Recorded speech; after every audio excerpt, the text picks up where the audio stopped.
नमस्कार मित्रों, सर्वप्रथम आज इस शुभ दिन पर मैं संपूर्ण भारतवासियों को दुर्गा पूजा की हार्दिक शुभकामनाएं देना चाहता हूँ। आज हम जानेंगे दुर्गा पूजा क्या है, इसे कब मनाया जाता है, क्यों मनाया जाता है और कैसे मनाया जाता है, और साथ ही यह भी जानेंगे कि हमारे देश के अलग अलग राज्यों में इस त्यौहार को किस किस नाम से पुकारा जाता है। तो चलिए प्रारंभ करते हैं।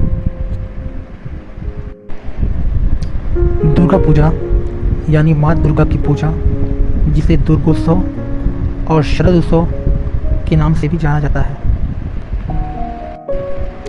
दुर्गा पूजा दक्षिण एशिया में मनाया जाने वाला एक वार्षिक हिंदू पर्व है, जिसमें हिंदू देवी दुर्गा माँ की पूजा की जाती है।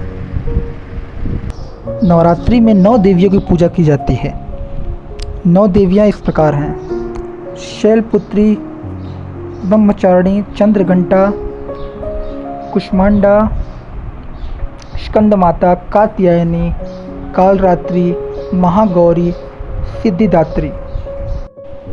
आइए इन्हें विस्तार से जानते हैं। माँ दुर्गा का पहला स्वरूप शैलपुत्री का है। पर्वतराज हिमालय के यहाँ पुत्री के रूप में उत्पन्न होने के कारण इनको शैलपुत्री कहा गया।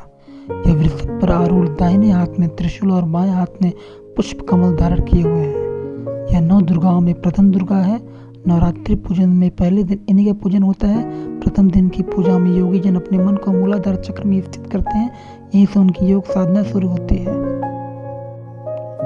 माँ दुर्गा की 9 शक्तियों में दूसरा स्वरूप ब्रह्मचारिणी का है। यहाँ ब्रह्मा शब्द का अर्थ तपस्या से है। ब्रह्मचारिणी का अर्थ हुआ तप के चारी यानी तप का आचरण करने वाली। ब्रह्मचारिणी देवी का स्वरूप पूर्ण ज्योतिर्मय एवं अत्यंत भव्य है। इसके बाएं हाथ में कमंडल और दाएं हाथ में जप की माला रहती है। माँ दुर्गा का यह स्वरूप भक्तों और सिद्धों को अनंत फल प्रदान करने वाला है। इनकी उपासना से मनुष्य में तप, त्याग, वैराग्य, सदाचार और संयम की वृद्धि होती है। दुर्गा पूजा के दूसरे दिन इन्हीं की उपासना की जाती है। इस दिन साधक का मन स्वाधिष्ठान चक्र में स्थित होता है। इस चक्र में अवस्थित मन वाला योगी उनकी कृपा और भक्ति प्रदान करता है। माँ दुर्गा की तीसरी शक्ति का नाम चंद्रघंटा है। नवरात्र उपासना में तीसरे दिन इन्हीं के विग्रह का पूजन व आराधना की जाती है। इनका स्वरूप परम शांतिदायक और कल्याणकारी है। इनके मस्तक में घंटे के आकार का अर्धचंद्र है। इसी कारण इस देवी का नाम चंद्रघंटा पड़ा। इनके शरीर का रंग स्वर्ण के समान चमकीला है। इनका वाहन सिंह है। हमें चाहिए कि हम मन, वचन, कर्म एवं शरीर से शुद्ध होकर विधि विधान के अनुसार माँ चंद्रघंटा की शरण लेकर उनकी उपासना व आराधना में तत्पर हों। इनकी उपासना से हम समस्त सांसारिक कष्टों से छूटकर सहज ही परम पद के अधिकारी बन सकते हैं।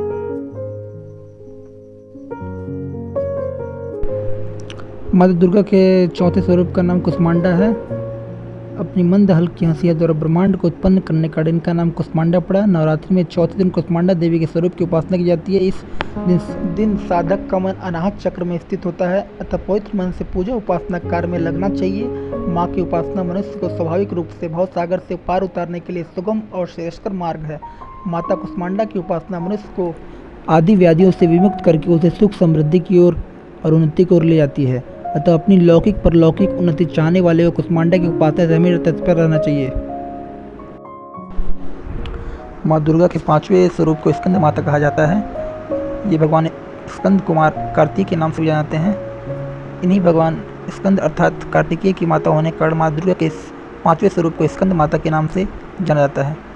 इनकी उपासना नवरात्रि पूजा के 5वें दिन की जाती है। इस दिन साधक का मन विशुद्ध चक्र में स्थित रहता है। इनका वर्ण शुभ्र है। ये कगल के आसन पर विराजमान है, इसलिए इन्हें पद्मासन देवी भी कहा जाता है। इनका वाहन भी सिंह है। नवरात्रि पूजन के 5वें दिन का शास्त्रों में पुष्कल महत्व बताया गया है। इस चक्र में अवस्थित रहने वाले साधक की समस्त क्रियाएं और चित्त वृत्तियों का लोप हो जाता है।